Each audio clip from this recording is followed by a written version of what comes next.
Seja muito bem-vindo, seja muito bem-vinda a essa nossa 28ª aula ao vivo. E se porventura tu já assistiu a minha aula alguma vez, tu já participou de alguma aula ao vivo, então o que eu te peço? Tu que já participou, clica aqui no gostei, clica aqui embaixo no curtir e compartilha essa aula que vai ser muito interessante sobre um tema que poucas pessoas falam, não só no Brasil, mas no mundo inteiro. Muito interessante para tu conseguir investir melhor o teu dinheiro. Então já vai deixando teu like se tu gosta do meu conteúdo, já compartilha para as pessoas que tu quer que invistam melhor o seu dinheiro. Se tu é novato, é a primeira vez que tu me assiste, tu assiste uma aula ao vivo minha por aqui, o que tu faz? Aguarda. Se o conteúdo fizer sentido, se realmente gerar valor para ti, se esse conteúdo te ajudar de alguma maneira, aí sim tu deixa o teu like, aí sim tu compartilha com mais pessoas esse conteúdo, certo? E justamente esse tema que a gente vai conversar hoje é um tema que não é discutido em praticamente nenhum lugar. Pouquíssimas pessoas que eu conheço falam sobre isso, que é o investimento com base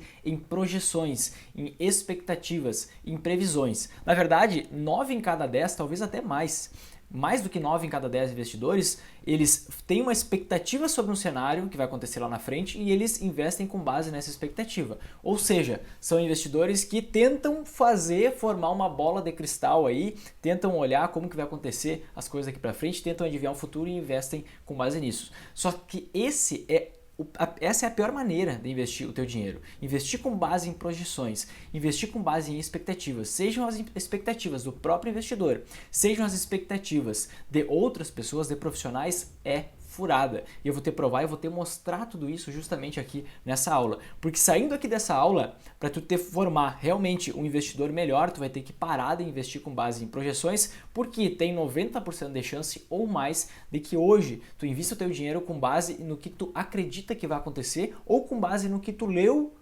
de artigos, pessoas dizendo o que acreditam que vai acontecer, certo? Então, já decora isso. Isso é furada. Investir com base em projeções é furada. Esse é o pior método do mundo para tu investir teu dinheiro. Isso pode te gerar perdas muito significativas, muito grandes mesmo. E talvez agora, nesse momento, tu esteja pensando assim: tá, mas peraí, Vinícius, deixa eu ver se eu entendi. O que é o investimento? O investimento é quando eu pego um dinheiro hoje, eu pego um dinheiro agora e eu invisto ele para eu colher amanhã. Se eu não investir com base no que vai acontecer de hoje para frente, poxa, não faz sentido. Como é que eu vou saber se meu dinheiro vai render ou não? Né? Eu não tenho que olhar para o futuro porque eu estou investindo para colher justamente no futuro? Na verdade, esse é o mindset. É justamente eu ir lá pegar uma maçã hoje e trocar por 2, 3, 4, 5, 10 maçãs amanhã ou daqui a um tempo. Esse é o mindset. Só que, reflete uma coisa. Tu lembra de uma empresa chamada Kodak? Tu lembra da câmera, daquelas câmeras fotográficas, que não era câmera digital ainda, era câmera, não sei se era analógica, que tinha o filme, que a gente não podia tirar o filme depois de tirar todas as fotos, que tinha as poses, tinha filme com 12 poses, com 24 poses, com 36 poses. Cara, aquilo era top, né? E aí logo depois veio a Polaroid, a Polaroid tu tirava foto e aí tu conseguia imprimir a foto naquele momento. Eu lembro que a primeira vez que eu vi uma Polaroid eu pensei, cara, isso aqui é bruxaria, cara. Nossa, eu tiro a foto, eu não preciso nem levar lá para revelar, porque a gente precisava isso com a câmera convencional, né? E a Polaroid imprimia na hora, eu digo, caraca, cara, que tecnologia é essa? Agora eu te pergunto, onde está a Kodak hoje? Qual é a tecnologia que a Polaroid tem hoje, perto da tecnologia que a gente tem hoje, certo? O que aconteceu? Lá naquela época, antes da Polaroid vir a bancarrota, realmente falir os seus negócios, o que aconteceu? A gente acreditava que aquilo era a melhor coisa que tinha no mundo. A gente enxergava até um certo ponto, a gente não conseguia enxergar mais além. Isso é totalmente natural, porque o futuro ele está no futuro. Se eu estou no presente, eu não consigo enxergar o futuro. Esse é um caso só que a gente pode exemplificar. E por que eu falo da Kodak? Porque a Kodak era uma das maiores empresas do mundo naquela época. E ela veio justamente a falir porque o modelo dela se tornou algo ultrapassado, só que ninguém, obviamente, tinha visibilidade do que poderia vir à frente. Existiam pessoas desenvolvendo produtos que quase ninguém acreditava nesses produtos e que vieram a dar certo, vieram a vingar. Hoje a gente tira foto justamente com o celular a qualquer momento, consegue não guardar 36 poses, 36 fotos num filme, mas milhares de fotos e vídeos, tudo no celular que também faz chamada. É muito mais tecnologia, muito além do que a gente conseguia imaginar, certo? Um outro exemplo, a Blockbuster. A Blockbuster, não sei se tu conhece ou não, mas ela foi a maior locadora de vídeos do mundo. maior locadora de vídeos do mundo. E era realmente uma das maiores empresas do mundo também. Só que o que aconteceu? Veio a Netflix e desbancou a Blockbuster. A Blockbuster veio justamente a falir por causa justamente dela se manter no mesmo modelo de negócio. E o que acontece?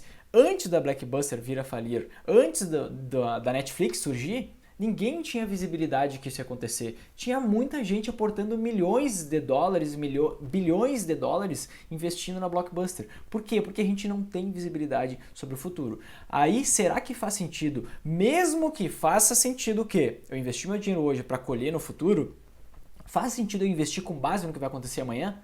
Se de fato eu não sei o que vai acontecer amanhã? Pois é, o grande problema é que 9 em cada 10 investidores ou mais investe dessa maneira, conforme as suas próprias expectativas sobre o futuro, as suas próprias projeções sobre o futuro ou conforme as projeções de especialistas. Só que, poxa, pessoas especialistas são pessoas que estudaram algumas coisas a mais, mas elas continuam sendo pessoas e não têm poder preditivo. Então não faz nenhum sentido, começando a gente conversar por aqui, não faz nenhum sentido eu investir com base em projeções e expectativas, olhando para o futuro, certo? E por que eu decidi fazer uma aula com esse tema, que eu sei que vai ser um tema muito polemizado, mas é um tema que alguém precisa falar, né? A maioria das pessoas prefere fazer o que todo mundo está fazendo, participar do efeito manada. É melhor errar com todo mundo do que acertar sozinho.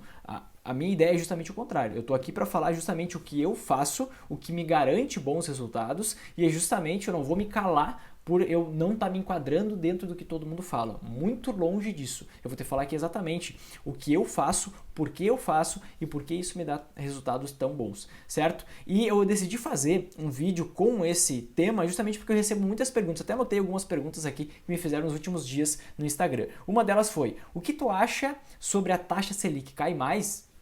Acredito que sim, mas tanto faz se cai mais ou cai menos para o meu investimento. Para o meu método de investimento eu não preciso saber disso, certo? Acha que o dólar sobe? Cara, sei lá para onde é que vai o dólar, não tenho nem ideia se o dólar sobe ou se o dólar cai. Qualquer pessoa que estiver te dizendo que o dólar vai subir ou vai cair, ou é um charlatão ou é uma pessoa que está tentando uma sorte grande. Tá? Porque existem modelos que a gente consegue usar esses modelos econométricos, esses modelos matemáticos para ver qual seria o preço justo do dólar. Só que, poxa, faz sentido isso? Porque a cotação do dólar depende do quê? Do ímpeto dos investidores, para onde esses investidores no mundo inteiro estão investindo seu dinheiro. Se eles investem no Brasil, entra mais dólar no Brasil, cai a cotação do dólar. Se eles decidem não investir no Brasil, tirar dinheiro do Brasil e investir fora, investir usando o dólar mesmo e não o real, sobe a cotação do dólar. Eu tenho controle sobre isso? Não. Hoje vai ser uma projeção, amanhã vai ser outra, depois vai ser outra. Cara, eu não posso depender disso. Outra pergunta que surgiu: o ouro vai render mais esse ano? Sei lá, cara, não tenho a mínima ideia, não tenho bola de cristal. Qual título público vai render mais? Também não sei, não tenho a mínima ideia. E quem diz que sabe é um grande mentiroso, é um grande charlatão ou uma pessoa que está tentando justamente ter enganado de alguma maneira e talvez ela mesma esteja se enganando porque investe com base em projeções. A última pergunta que eu anotei aqui: a ação da empresa X, a empresa tal, tende a subir mais ou tende a cair? Cara, não sei, não tenho a mínima ideia, principalmente no curto prazo. No curto prazo a gente não tem ideia de nada, a gente não sabe como nada vai acontecer. Tudo é aleatório e a gente realmente não tem controle sobre o que vai acontecer. E investir com base em projeções, sabendo que eu não consigo prever o futuro, é o caminho mais fácil para tu perder dinheiro. Justamente porque tu cria um cenário que na tua cabeça é um cenário ideal, um cenário perfeito, investe com base naquele cenário e se as coisas acontecem de uma forma diferente, como é o cenário que tu projetou, cara, teus investimentos vão mal. Isso é a pior maneira de investir o teu dinheiro. Para investir o teu dinheiro e tu ter sucesso no longo prazo investindo, tu precisa investir de uma forma que tu ganhe em qualquer cenário, de que tu combine investimentos. Por isso que eu falo que não existe o melhor investimento, um só, investir só em ações, só em fundos imobiliários, só num título tal, num título específico, porque é uma combinação de investimentos que vai fazer com que, caso aconteça o cenário que tu acredita, tu ganha muito dinheiro. Caso aconteça o cenário oposto ao que tu acredita, tu não perde nada ou perde muito pouco dinheiro. Então tem essa grande assimetria. Perco pouco ou nada ou ganho muito. Poxa, aí vai a pena correr risco. Justamente porque os mercados se comportam em ciclos. Então tem ciclos de alta, ciclos de queda e em algum momento sempre em algum momento eu vou ter uma alta lucratividade, em outro eu vou ter uma perda zero ou uma pequeníssima perda, depois eu vou ter uma alta lucratividade. Isso no longo prazo faz com que tu ganhe realmente muito dinheiro. E como que eu te comprovo isso, né? Só a lógica já nos ajuda a entender que não faz sentido investir com base em projeções. Mas eu trouxe aqui alguns dados do relatório Focus, que é também chamado de Boletim Focus. O que é esse relatório Focus, Boletim Focus? É justamente um documento que é elaborado pelo Banco Central toda semana, e aí o Banco Central vai lá e pesquisa as expectativas de 120 a 130 instituições financeiras. Vão lá nos profissionais e perguntam: o que tu acha que vai ser da inflação para esse ano? O que tu acha que vai ser da taxa Selic para esse ano? Quanto que tu acha que vai ser a cotação do dólar no fim do ano? E ele faz isso toda semana, ele coleta esses dados até a sexta-feira, toda segunda-feira ele divulga esse relatório Focus, esse boletim Focus, tá? Toda segunda-feira. E aí eu peguei dados aqui para te mostrar como nem especialistas não sabem o que vai acontecer lá na frente. Por mais que eles tenham mais estudo, por mais que eles estudaram mais, são mais focados, têm posse de justamente modelos de cálculo, modelos para encontrar e facilitar, encontrar justamente o preço justo de cada coisa, isso é só balela. Tudo isso é balela. Por quê? Dá uma olhada no seguinte cenário. A gente vai falar sobre agora inflação, sobre taxa Selic e depois sobre a cotação do dólar, tá? O que eu vou buscar te mostrar aqui? É justamente, eu peguei 4 relatórios do ano de 2016, 4 relatórios focos do ano de 2016, um de janeiro, um de abril, um de junho e o outro de outubro. Todos eles apontando a previsão, as expectativas para inflação, taxa Selic, dólar para o fim de 2017. Tá? Então o que aconteceu com a inflação? Lá em janeiro de 2016, as instituições financeiras acreditavam que a inflação para o fim de 2017 ia ficar em 5,2%. Tá? 5,2%. Em abril, eles já acreditavam que ia ficar em 5,95%. Subiu mais de 10% aí nessa comparação. Então 5,2%, 5,95%. Em julho, o que aconteceu? Eles acreditavam que 5,4% seria a inflação no fim de 2017. E lá em outubro já diminuiu de novo. Eles acreditavam que seria a inflação de 2017 5,06%. Então olha a variação aqui. O chute mínimo foi de 5,06%, o chute máximo foi de 5,95%. Quanto foi a inflação de 2017? 2,95%. Praticamente a metade do chute mais alto que foi lá em abril de 2016. Isso é a média de todas as maiores instituições financeiras do país, certo? Beleza, em relação à inflação não funcionou. Taxa Selic, a nossa taxa básica de juros. Lá em janeiro de 2016, eles acreditavam que a Selic para o fim de 2017 ia ficar em 12,75%. Em abril, 12,25%. Em julho, 11%. E em outubro também 11%. Quanto que ficou a Selic no fim de 2017? 7%. Erraram longe, erraram feio de novo. Em relação à cotação do dólar, como que aconteceu? Em janeiro de 2016, eles acreditavam que seria R$ 4,23. Em abril, R$ 4,10. Foi diminuindo. Em julho, R$ 3,55. Em outubro, R$ 3,40. Quanto que estava a cotação do dólar no fim de 2017? R$ 3,30, aí eles quase engataram, quase acertaram, mas foi com certeza pura sorte. Se a gente pegar outras séries históricas de outros momentos, pegar outros anos, dados de outros anos, a gente vê que geralmente se erra feio nisso. Então se as 120, 130 maiores instituições, na média, erram de forma recorrente todo ano, por que será que eu vou acertar? Por que será que aquele guru financeiro, aquela pessoa que eu assino, tem uma assinatura de algum relatório dele mensal, algum relatório bimestral, não sei. Por que será que ele vai acertar se os maiores do Brasil estão todos errando junto? Né? Será que faz algum sentido? E talvez algumas pessoas estejam pensando assim: não, mas espera aí, eu sei que dentro do Boletim Focus tem um ranking ali do top 5, o top 5 instituições financeiras que mais acertam. E aí eu não tenho que olhar justamente para as expectativas do relatório Focus, eu tenho que olhar para as expectativas do relatório só dos top 5, que são os caras que mais acertam, são os caras que estão apostando e estão acertando mais. E aí o que eu te digo? Eu peguei só o dado do relatório Focus do top 5 de outubro de 2016, que é o dado, é o relatório mais próximo que a gente tinha do fim de 2017. Eles acreditavam que a inflação ia ficar em 5,15%. sendo que a inflação foi de 2,95%. Eles acreditavam que a Selic, a nossa taxa básica de juros, ia ficar em 10,96%. Ela ficou em 7%. Eles acreditavam que o dólar, assim como o relatório Focus consolidado, eles acreditavam que o dólar ia ficar em 13,40 e ficou, na verdade, em 13,30. Então, se eu não sei prever o futuro, eu não sei qual título público vai render mais. Se eu não sei prever o futuro, eu não sei qual ação vai subir mais. Se eu não sei prever o futuro, eu não sei qual investimento isoladamente vai dar mais certo. Por isso que eu não posso investir só por um cenário. Não posso investir só em um tipo de investimento. Eu preciso formar uma estratégia que seja vencedora em qualquer cenário. Se eu não fizer isso, eu vou ter perdas grandes. E aí o que acontece quando eu tenho uma perda grande? Digamos que eu fui lá investir R$100, certo? Investi R$100. Se eu tive uma perda de 20%, o que aconteceu? Saí de 100, vim para R$80. Confere? Agora, para eu voltar para os mesmos R$100, quanto que tem que rentabilizar esses meus R$80? Quanto? 20%? Não, se for 20% volta para 96%, então vai ter que rentabilizar 25%. Então, quando eu perco dinheiro, eu preciso rentabilizar muito mais para eu voltar para estaca zero. Se eu perder, por exemplo, se eu investir R$100, perdi 50%, para eu voltar para o 100 eu tenho que multiplicar por 100%. Eu tenho que multiplicar por 2 vezes o meu dinheiro agora só para voltar para a etapa inicial. Por isso a gente tem que ter muito controle de não perder dinheiro. A gente não precisa perder dinheiro em períodos de baixa. Em períodos de queda também dá para ganhar dinheiro. Só que eu preciso realmente formar essa carteira de investimentos com vários investimentos que relacionados, correlacionados, eles vão me proporcionar isso. Só que a maioria das pessoas faz o quê? Elas querem chutar o que vai acontecer, são dominadas pela ganância.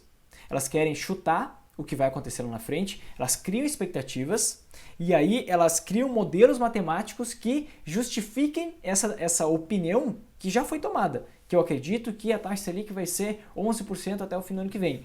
E aí elas colocam o modelo de cálculo e criam inúmeras justificativas para justamente basear essa decisão que já tomaram, que elas já têm a sua opinião formada e depois elas criam justificativas para realmente justificar isso, transformar esse processo que não foi racional em um processo racional, só que não faz sentido algum, é puramente ganância, é puramente talvez até ego, querer acertar e falar para os outros que eu acertei, e puramente ganância, querer ganhar muito dinheiro num ponto específico, que a maioria dos investidores acaba perdendo dinheiro ou não tendo sucesso no longo prazo. Inclusive, cerca da metade dos investidores profissionais, dos gestores profissionais, inclusive, não conseguem ter a rentabilidade média do mercado, justamente porque investem com base em projeções, em expectativas, tentando usar uma bola de cristal e prever o futuro, certo? E tu sabe como que 99% dos investidores calculam o valor de uma empresa, de uma ação, por exemplo?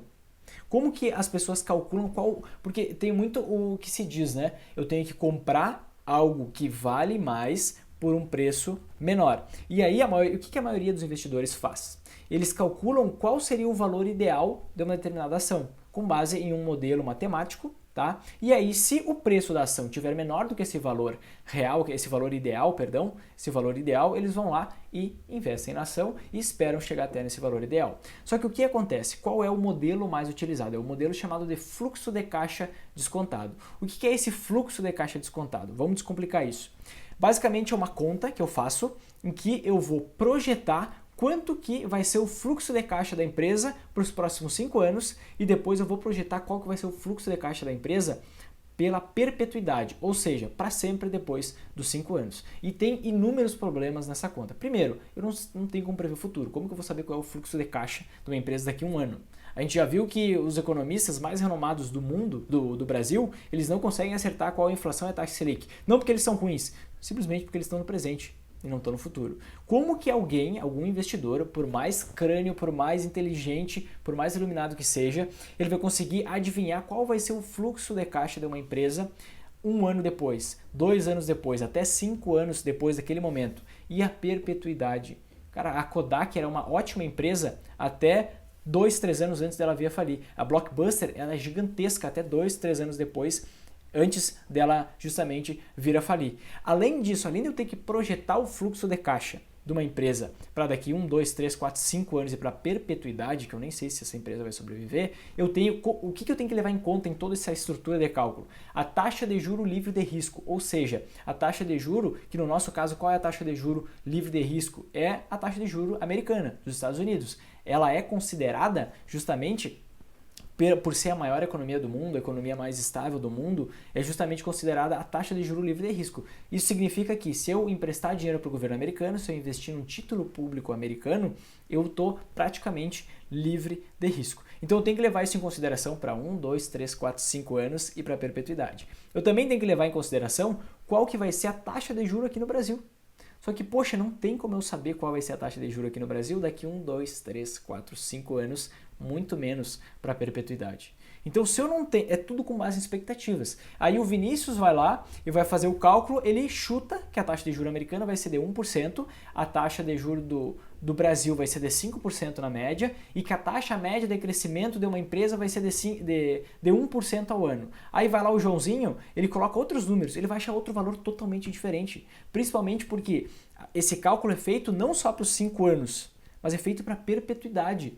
Imagina eu colocar que uma empresa vai crescer 1% ao ano para perpetuidade e outra pessoa ir lá colocar que vai crescer 0,5% ao ano para perpetuidade. Isso vai dar praticamente um valor justo de uma ação que é praticamente a metade do outro valor, ou seja, um negócio totalmente distorcido, tudo com base em crenças, em projeções, em expectativas que são criadas pela imaginação, não é nenhum processo racional. E é justamente um absurdo, eu considero um absurdo que um modelo desse tenha ganhado um prêmio Nobel. Mas tudo bem, faz parte. É assim que a grande maioria dos investidores investem o seu dinheiro. Só que é assim que a grande maioria dos investidores investem mal o seu dinheiro. Por isso que 99% de quem investe perde muito tempo, gasta muito tempo e não tem resultado nenhum na prática. É tudo com base em premissas, em expectativas, em projeções que não fazem sentido porque a gente não tem bola de cristal. Talvez agora tu esteja pensando assim, tá, se eu não posso investir com base em expectativas, poxa, o que eu vou fazer agora? Ah, eu sei que existem as agências de classificação de risco. Já ouviu falar nisso? Agências de classificação de risco são as 3 mais famosas do mundo, são a Fitch, a S&P e a Moody's. A Fitch, a S&P e a Moody's, que são justamente empresas que elas dão notas de crédito para países e para empresas. Ou seja, elas dão uma nota para um país ou para uma empresa conforme o risco que elas enxergam na economia daquele país ou na economia daquela empresa e também para títulos privados, debêntures, CRIs e CRAs, que eu nem invisto, por isso que a gente não fala muito por aqui, também tem uma nota de crédito, uma nota justamente dessas agências de classificação de risco, que em tese são agências neutras, imparciais e que elas analisam a economia do país, analisam a situação financeira de uma empresa e dão uma nota conforme o risco daquela empresa. Quanto melhor a nota, menor o risco. Só que aí o que acontece, né? A gente tem que pegar e olhar um pouquinho para trás também para entender o que aconteceu com essas agências nos últimos anos. O que aconteceu? Lembra da crise do subprime, a crise americana lá de 2008, que respingou em todo mundo, aquela crise imobiliária, a bolha imobiliária americana? Lembra disso? Pois é. Até um segundo antes de 68 grandes bancos dos Estados Unidos quebrarem, a nota de crédito que essas 3 empresas, que são as maiores do mundo, que essas 3 agências de classificação de risco davam justamente para os investimentos que catapultaram toda a crise americana de 2008, era a nota máxima de segurança. Repito, essas 3 empresas, essas 3 agências de risco, as mais confiáveis do mundo, davam a nota de crédito de maior segurança justamente para os investimentos que catapultaram toda a crise de 2008 lá nos Estados Unidos. Isso fez com que, inclusive, a nossa própria Bolsa de Valores caísse pela metade em questão de poucos meses. O que aconteceu? Poxa, não faz nenhum sentido. Não faz nenhum sentido a gente acreditar nisso. Beleza, Vinícius, mas isso aconteceu nos Estados Unidos. No Brasil, aconteceu alguma coisa assim? Vamos lembrar. O Brasil, ele conseguiu conquistar, a economia brasileira conseguiu conquistar uma nota de crédito dessas agências de classificação de risco, uma nota que se chama de grau de investimento, porque tem uma certa escala. Quanto maior a nota, menor o risco, certo? E aí, quando se chega numa determinada nota, daqui para cima, quer dizer que o país tem o grau de investimento. Daqui para baixo, o país não tem o grau de investimento, ou seja, os países que não têm grau de investimento, essas agências entendem que existe algum risco de calote, de esse país vir a falir, certo? Isso vale para as empresas também. E o Brasil, uma vez, conseguiu receber justamente esse grau de investimento, que foi uma nota que estava acima da média, certo? E aí isso aconteceu em abril de 2008, tá? E aí o que a gente tem que comparar, né? Será que vale a pena eu olhar para isso para investir o meu dinheiro? O que aconteceu 5 anos antes do Brasil receber grau de investimento? Receber uma nota que colocasse ele como grau de investimento. A Bolsa de Valores no Brasil subiu em média, as ações brasileiras subiram em média 650% antes do Brasil receber justamente essa nota que colocou ele com um grau de investimento. Aí, o que aconteceu? Em abril de 2008, o Brasil recebeu essa nota. Em maio de 2008, as ações do Brasil começaram a cair. Um mês depois do Brasil ter ganhado todo esse patamar de um país que estava com um risco muito menor. E aí a Bolsa acabou caindo nos próximos 5 anos 40%. Ou seja, as ações em média caíram 50% 5 anos depois. Caíram 40% 5 anos depois. E desde 2008 até hoje a gente não recebeu o grau de investimento de volta. Até hoje a gente ainda não recebeu, a economia brasileira ainda não recebeu uma nota de crédito suficiente que nos coloque como grau de investimento, como um país mais seguro para se investir. E aí o que eu vejo, né? A gente ainda não recebeu o grau de investimento e a Bolsa de Valores, desde a mínima que foi registrada, a última mínima registrada nas ações, o último período de queda foi finalizado no início, na verdade, de 2016. Desde 2016 até hoje, a bolsa, as ações vêm subindo muito, porque a economia realmente está melhorando, as empresas estão melhorando, estão lucrando mais e assim por diante. E o que aconteceu? Na média, as ações subiram de 2016 até hoje 150%. E a gente ainda não recebeu o grau de investimento. Quando receber grau de investimento de novo, o que vai acontecer? Já vai ser o período em que a economia já está no seu ápice. E aí vai precisar de uma recessão para vir corrigir todos os exageros que foram feitos, foram proporcionados por esse período de crescimento. Então, eu investi com base em expectativas não dá certo. Eu investi com base em agência de classificação de risco. Poxa, as agências de classificação de risco são muito atrasadas. Elas falam que o negócio é bom quando o negócio já está com risco alto, porque já subiu demais. Então, não faz sentido eu olhar para isso ainda. E aí eu começo a pensar, caraca, eu não tenho saída. Eu não posso investir com base em projeção de nada. E isso sim, isso faz sentido. Só que, poxa, como é que isso acontece? Como isso acontece? São dois os principais motivos pelos quais isso acontece. O primeiro, os investidores, os governantes, os empresários, todo mundo é gente, todo mundo é pessoa. E todas as pessoas tomam decisões emocionais. Nenhuma pessoa toma uma decisão racional. Toda decisão, isso é comprovado pela própria estrutura do cérebro. Toda decisão é tomada com base emocional. E depois a gente incorre ao viés da confirmação, que é o quê? Eu tomo uma decisão emocional, isso é completamente natural, é do ser humano isso, e depois eu crio justificativas para embasar essa minha decisão. Para eu enganar a mim mesmo e enganar até as pessoas que estão ao meu redor, mesmo sem eu saber, mesmo sem eu querer fazer isso de forma proposital. É assim que acontece, é assim que funciona a nossa própria mente, certo? E esse é só um dos vieses, mas quando a gente toma decisão, a gente incorre em vários vieses cognitivos, que se chama viés da disponibilidade, viés da confirmação. São vários vieses que o próprio Daniel Kahneman e o Amos Tversky, eles estudaram muito isso, né, desde 1979. E o Kahneman ganhou o prêmio Nobel da Economia justamente com base em todos esses vieses que ele identificou desde 79, em todas as suas pesquisas. Ele ganhou o prêmio Nobel da Economia em 2002. E esse cara é psicólogo, ele não é economista, né? É justamente quem toma decisão é gente, e gente toma decisão emocional, incorre em vários atalhos mentais, que é justamente esses vieses cognitivos, certo? As pessoas são influenciadas por medo e por ganância. Então, quando alguém está com medo, justamente aquele ambiente de medo influencia na tomada de decisão dela, influencia na expectativa que ela vai dar sobre tal coisa, influencia na nota que ela vai dar sobre uma determinada empresa, sobre um determinado país, a situação econômica de um país. Se eu estou com um olhar mais ganancioso, se as ações vêm subindo 650% no Brasil nos últimos anos, fica muito mais fácil para essas agências de classificação de risco darem uma nota boa para o Brasil. Faz sentido ou não? Agora, se a bolsa está caindo 30% nos últimos meses, será que as agências de classificação de risco vão ter coragem para ir lá e colocar uma boa nota para o país? Não, porque a gente é muito influenciado e não é questão de falta de capacidade, não é questão de falta de habilidade, não é questão de falta de profissionalismo. É questão justamente de que se trata de gente, e gente é influenciada por medo e por ganância. O ambiente influencia muito na minha tomada de decisão, certo? E geralmente também as pessoas se movem em manada.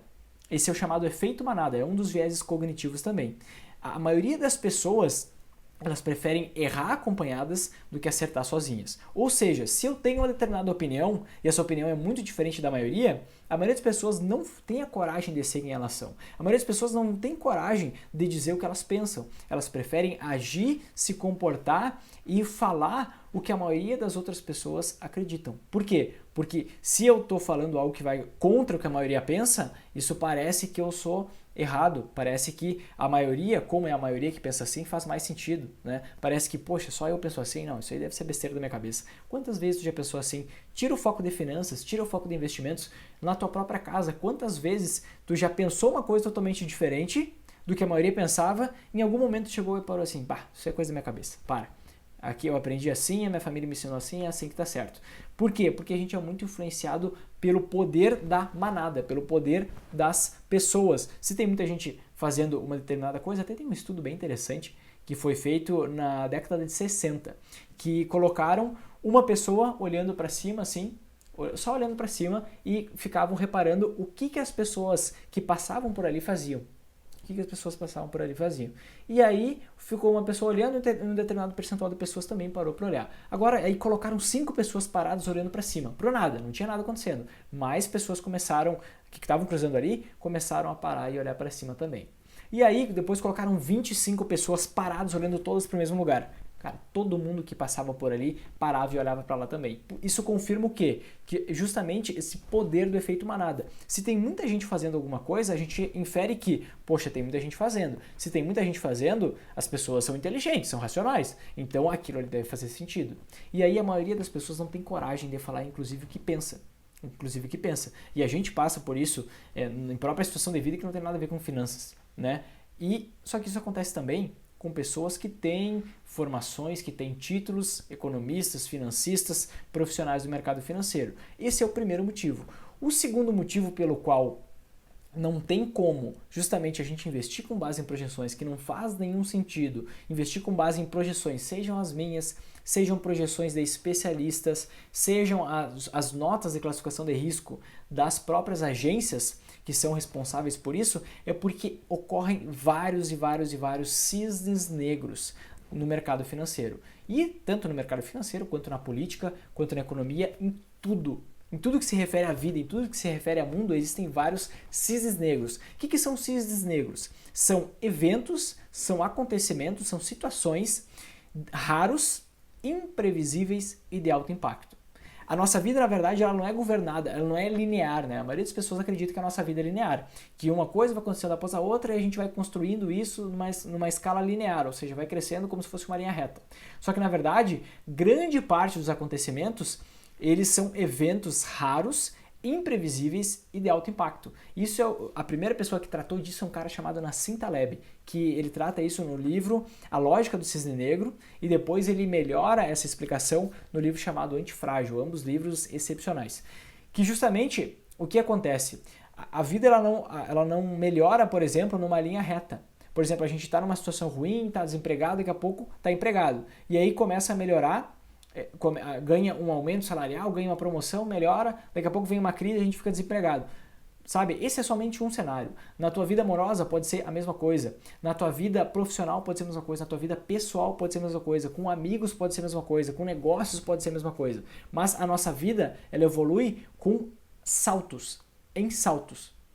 E não através de uma escala linear. As coisas vão melhorando de forma linear, 1% ao dia, tudo certinho. Não é assim que funciona, né? E como que eu comprovo realmente que esses cisnes negros acontecem? Eu peguei alguns acontecimentos aqui que é muito fácil a gente olhar hoje esse chamado viés da retrospectiva, outro viés cognitivo. É muito fácil a gente olhar hoje para trás e dizer que o que aconteceu era óbvio que aconteceria. Só que pensa o seguinte, antes daquele evento acontecer, ninguém tinha visto que aquilo poderia acontecer. Isso é um cisne negro. Um exemplo desse cisne negro é, por exemplo, o ataque das Torres Gêmeas em 2001. Eu peguei alguns exemplos de 2001 para cá. Ninguém imaginava isso. Ninguém imaginava. Naquele dia, no dia em que caíram as Torres Gêmeas, a Bolsa de Valores caiu justamente 11%. 11% em um dia. Ou seja, se tu investiu R$100, tu teria perdido R$11, tu teria R$89 naquele dia. E aí a parte é legal que também tem um outro estudo que trata sobre esse viés da disponibilidade, que ele mostra que a partir do ataque às Torres Gêmeas, a partir do dia 11 de setembro, o que aconteceu? Muitas pessoas começaram a cancelar suas passagens aéreas e começaram a viajar mais de carro pelos Estados Unidos. E o que isso aconteceu? Aumentou absurdamente o número de mortes no trânsito. E o número de mortes na aviação permaneceu o mesmo do que antes do ataque às Torres Gêmeas. Só que isso gerou um certo transtorno para todo mundo. Muito mais gente morreu. Por quê? Por causa do viés da disponibilidade, que é o quê? O que aconteceu há pouco tempo, a gente acredita que tende a acontecer mais vezes. Se teve um ataque aéreo, teve o ataque das Torres Gêmeas, teve um problema na aviação, eu vou sair da aviação, eu vou dirigir de carro. E aí a gente acredita que a gente consegue justamente driblar todos esses riscos envolvidos. Sendo que, na verdade, só piorou o problema de mortes no trânsito lá nos Estados Unidos. É bem interessante que eu mostre esse viés da disponibilidade. Um outro cenário, um outro exemplo, a crise americana de 2008. O que aconteceu? Teve uma queda de 60% nas ações aqui no Brasil por causa dessa crise americana lá em 2008. E naquela época, eu te relembro, as agências de classificação de risco estavam dando realmente nota máxima. A maior nota de segurança, o menor risco, estava enquadrando como o menor risco possível justamente os investimentos que catapultaram toda essa crise lá nos Estados Unidos. Em 2014, na eleição da Dilma, o que aconteceu? Lembra que 2014 estava muito empatado entre o Aécio Neves e a Dilma, a eleição presidencial no segundo turno estava muito empatado, mas todo mundo acreditava e as próprias pesquisas apontavam que o Aécio ia ganhar a eleição. E o que aconteceu? A Dilma terminou ganhando essa eleição e teve uma queda de 20% nas ações em 5 meses. A maior recessão da história republicana no Brasil, que aconteceu em 2014 e 2016. Alguém tinha noção, pensa bem, lá em 2013, tu tinha noção de que ia acontecer a maior crise da história do Brasil? Ninguém tinha essa noção. Por quê? Em 2010, o país cresceu 7,5%. Em 2011, 4%. Em 2012, 2%. Em 2013, 3%. Olha aí, já melhorou. Aí em 2014 cresceu 0,5%. Depois teve uma derrocada na economia de 3,3%, depois 3,5%. Foi a maior crise. De forma consolidada, somada, foi quase uma perda de 10% de todo o crescimento que o país teve. Ou seja, vários anos foram jogados fora de melhoria econômica justamente por causa dessa crise que aconteceu. Teve uma queda nas ações, por exemplo, de 48% em apenas 5 meses, de maio a outubro, certo? Outro episódio que também ninguém previa, que com certeza pode se categorizar como um cisne negro, a anulação do impeachment da Dilma, feito pelo Valdir Maranhão, não sei se tu lembra, lá em 2016, teve uma queda nas ações de 11% naquele dia.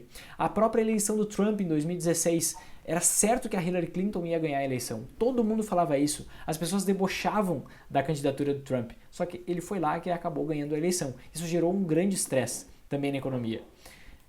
Outro momento, o vazamento do áudio do Joesley Batista e do ex-presidente Temer, lá em maio de 2017. No dia posterior, o vazamento do áudio foi à noite, né? No dia 17 de maio. Dia 18 de maio, a bolsa iniciou caindo na média 10,5% o preço das ações. Eu lembro como se fosse hoje, que eu vi uma ação da CEMIG caindo 40% naquele dia. 40% naquele dia por causa do vazamento de um áudio de um presidente que não atrapalhava absolutamente nada a empresa, né? Não fazia sentido algum aquilo, mas a gente se comporta em manada, são os viéses cognitivos, são justamente os cisnes negros, esses eventos que acontecem e ninguém espera. Será que faz sentido eu ficar prevendo o futuro? Outro acontecimento, a greve dos caminhoneiros em 2018. A bolsa caiu na média 20% em um mês. As ações da Petrobras caíram 50% em um mês. 50% saíram de R$28 e foram para R$14,30. Caiu 49, alguma coisa por cento. Inclusive eu lembro que eu acompanhei essa queda e mostrei o que eu estava fazendo com as ações da Petrobras nesse momento durante a greve dos caminhoneiros. O que aconteceu? Quando eu vi que chegou a 14 e pouco, eu disse, cara, isso não faz sentido algum. A empresa perder mais de 100 bilhões de valor de mercado, do valor dela, as pessoas acharem que ela vale 100 bilhões a menos por causa de uma greve dos caminhoneiros que, ok, vai ter efeitos grandes, mas não vai ter um efeito para a vida inteira da empresa, né? Não vai acabar a empresa. A empresa foi totalmente deteriorada nos preços dela por causa desses viéses cognitivos, por causa desses cisnes negros que acontecem e a gente não tem como prever, porque por natureza os cisnes negros são eventos raros, imprevisíveis e de alto impacto, como todos que eu acabei listando aqui. O último cisne negro que eu acredito que tenha acontecido, que foi justamente o acirramento dessa guerra comercial entre Estados Unidos e China, essa imposição de tarifas muito maior do que todo mundo esperava. Isso fez com que o ouro se valorizasse 32%. Ele chegou a se valorizar 32% até outubro desse ano aqui. Então, poxa, uma alta gigantesca, sendo que ninguém falava, hoje até se fala, mas ninguém falava de investimento em ouro. E sempre a gente batendo martelo, tem que ter seguros na carteira, a gente não sabe o que vai acontecer. A gente não consegue prever o futuro. Quanto mais eu tento prever o futuro, pior são meus resultados. Por quê? Porque eu não tenho controle do que está lá. Eu estou mexendo numa variável que eu não tenho controle. Eu tenho que me focar justamente para olhar e dedicar tempo para onde eu tenho controle, que é o método dos meus investimentos, como eu faço para investir meu dinheiro, como eu faço para combinar investimentos de forma que eu ganhe dinheiro em cenários de queda e ganhe muito mais em cenários de alta. É isso que eu tenho controle. Não adianta eu ficar rezando, fazendo projeção, fazendo cálculo que só porque um cara ganhou um prêmio Nobel por causa de um cálculo que não faz sentido nenhum na aplicação prática. Na aplicação teórica, ok, é lindo, mas na prática não vale nada. Então não adianta. Eu peço para tu fazer uma reflexão agora. Não é curioso que os maiores investidores do mundo moram longe dos centros financeiros? Quais são os centros financeiros? Aqui no Brasil, São Paulo. Nos Estados Unidos é Wall Street, que Wall Street é o centro financeiro do mundo, o centro do mercado financeiro do mundo. Não é estranho que os maiores investidores do mundo moram longe desses lugares? Por quê? Porque lá tem muito investidor, tem muita instituição financeira, tem muita corretora, tem muito especialista, dito especialista, que fica fazendo projeção, que fica divulgando, que tem burburinho, que tudo na cidade, naquele ambiente ali, só se conversa sobre isso. Os grandes investidores, eles saem desses centros, eles não querem saber da notícia, eles não querem saber da projeção, eles estão focando no que realmente é importante. Alguns exemplos, Warren Buffett, que é o segundo ou terceiro, ele está sempre mudando aí com Bill Gates, mais rico do mundo, tem a bagatela aí de quase 100 bilhões de dólares na conta, ele mora em Omaha, totalmente fora, longe de Wall Street.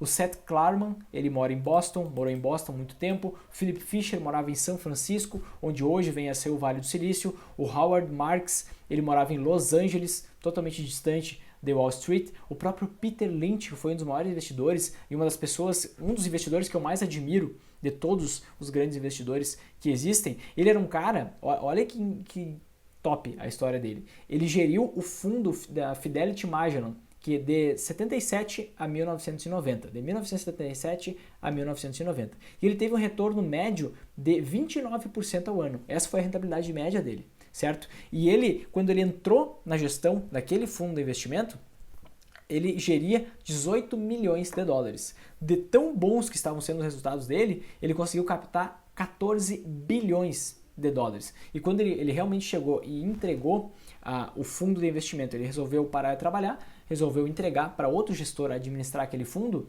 tinha 14 bilhões. Então saiu de 18 milhões para 14 bilhões. Multiplicou por 1000. Justamente a quantidade de dinheiro que investiam nesse fundo. E sabe no que era formado esse cara? Esse cara era formado em História, Psicologia e Filosofia. Nada a ver com o mercado financeiro, nada a ver com economia, ele não era especialista em investimentos, ele só focava no que ele tinha controle. Ah não, Vinícius, mas tu não conhece o cara que eu confio, cara. O cara que eu confio, o cara que eu assino, um especialista que eu acompanho, ele está acertando todos os últimos 3 anos. Eu só tenho um recado para te dizer se tu está pensando assim. 90% das pessoas se acham acima da média, o que por construção já é algo impossível. Por quê? Se é acima da média, só a média é 5, a média é 50%. Se alguém se acha acima da média, tem que ser, só 50% das pessoas podem ser acima da média. 90% das pessoas não podem ser acima da média. Se 90% das pessoas forem acima da média, a média tem que aumentar até chegar ao ponto em que só 50 são acima da média. Tá? Então não acredita que tu é acima da média, não acredita que alguém é acima da média, porque consegue adivinhar o que vai acontecer. Isso é impossível por construção. Isso vale tanto para ti, achar que tu consegue avaliar melhor do que outras pessoas, quanto o teu processo de confiar em alguém, porque tu acredita que aquela pessoa é brilhante, que aquela pessoa é acima da média. Isso não existe.